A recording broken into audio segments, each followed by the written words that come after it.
షడ్రుచుల సమ్మేళనం 6 రకాలతో తయారు చేసే ఉగాది పచ్చడిలా మన జీవితం కూడా ఉంటుందనే సందేశం. యుగానికి ఆరంభంగా చెప్పుకునే పండగే ఉగాది. తెలుగువారికి కొత్త ఏడాది కూడా ఇవాల్టి నుంచే మొదలవుతోంది.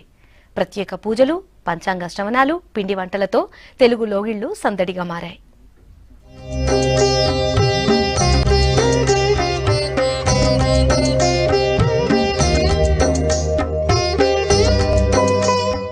హిందువులకు అతి ముఖ్యమైన పండగ ఉగాది. కొత్త యుగానికి ఆరంభమైన రోజు కావటంతో ఉగాది అని పిలుచుకోవటం ఆనవాయితీ. చైత్ర శుద్ధ పాడ్యమి రోజు యుగం ప్రారంభమైన రోజుగా పూర్వీకులు చెప్తుంటారు. ఇక ఇదే రోజున శ్రీరాముడి పట్టాభిషేకం జరిగిందని పురాణాలు చెప్తున్నాయి.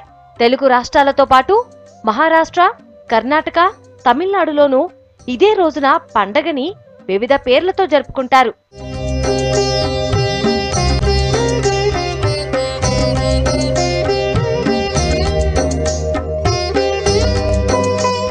ఉగాది రోజు నుంచే తెలుగువారికి కొత్త ఏడాది మొదలవుతుంది. ఇది తెలుగువారి మొదటి పండుగ కావటంతో ఈ రోజున కొత్తగా పనులు మొదలు పెడతారు. ప్రొద్దున్నే లేచి అభ్యంగన స్నానం చేస్తారు. తలకు నువ్వుల నూనె రాసుకుని తలారా స్నానం చేస్తారు. ఇల్లంతా శుభ్రం చేసుకుని గుమ్మాలకు మామిడి, వేప ఆకులతో తోరణాలు కడతారు.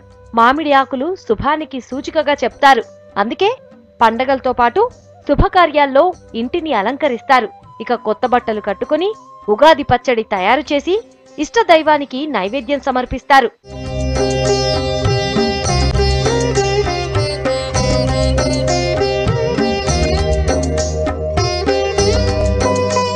ఇవాళ తయారు చేసే ఉగాది పచ్చడికి ప్రత్యేకమైన స్థానం ఉంది.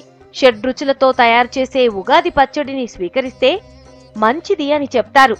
తీపి, పులుపు, కారం, ఉప్పు, వగరు, చేదుతో కలిపి దీన్ని తయారు చేస్తారు.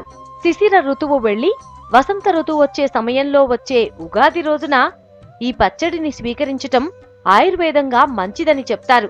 ప్రకృతిలో వచ్చే మార్పులకు మనం తట్టుకుని శారీరకంగా, మానసికంగా దృఢంగా ఉండేందుకు ఈ ఉగాది పచ్చడి ఉపయోగపడుతుందని అంటారు.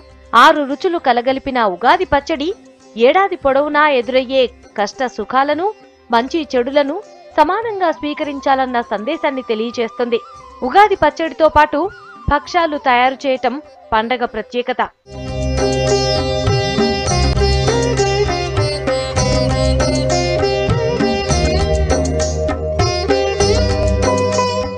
ఉగాది పర్వదినాన పంచాంగ శ్రవణం చేయటం ఆనవాయితీ.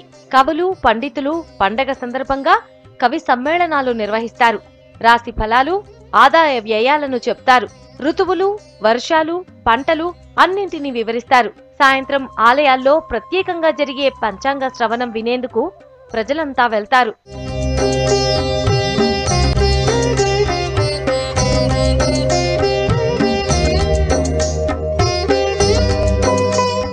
ప్రకృతి గమనాన్ని అనుసరించి చేసుకునే పండగలో ఉగాది అతి ముఖ్యమైనది.